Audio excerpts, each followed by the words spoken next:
how do you think we can popularize Sanskrit in today's generation? Yes, so it is not just old language, it is one of the oldest languages. There are many other primitive languages or oldest languages like Tamil, Lithuanian, Greek, Latin, and many other oldest languages, old languages which are there in the whole world. Sanskrit, see, every language in its journey, in its growth, in its development, has lost something, has preserved something. So whereas Sanskrit has preserved the rich knowledge system in the form of record, like we have the earliest literary record, the record of the realizations of the rishis of the past in the Vedas, in the Upanishads. But Sanskrit somewhere has lost its spoken form. So, say for example, Tamil, though it has a great knowledge system, but compared to Sanskrit, it is not that great as per the record quantitatively. But Tamil, the beauty of Tamil language that it has preserved its own spoken form till date. So, because of Sanskrit, this loss of its spoken form, so it has distanced from the life of people. So for the revival of Sanskrit, it is very much necessary that we bring it back to life. And to bring it back to life, to bring it back to our education system. See, from our education system, we have completely distanced our children from the real Sanskriti of ours and real languages of ours. So why Sanskrit? Even all the Indian languages also are not given that much importance in Indian schools.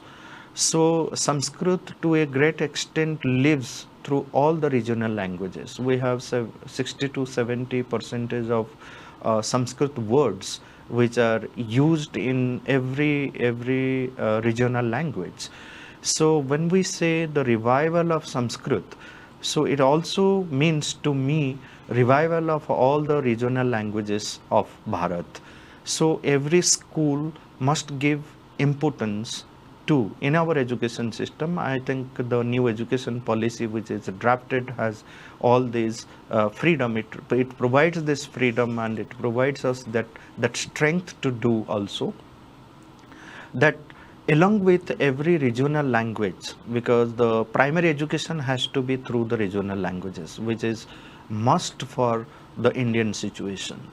And when regional languages are given importance and compulsorily every subject is taught through regional languages, it will definitely bring a very different ecosystem here.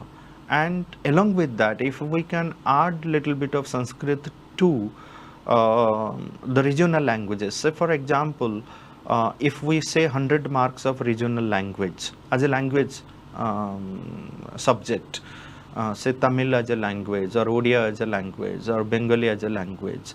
So along with that, if we can give 20 to 30 marks of Sanskrit along with that, so that way the children studying the regional languages will be able to trace back the history of the language, and then they will be able to link their own language with Sanskrit, and then Sanskrit has immense potentiality to help every regional language in its journey, in its growth.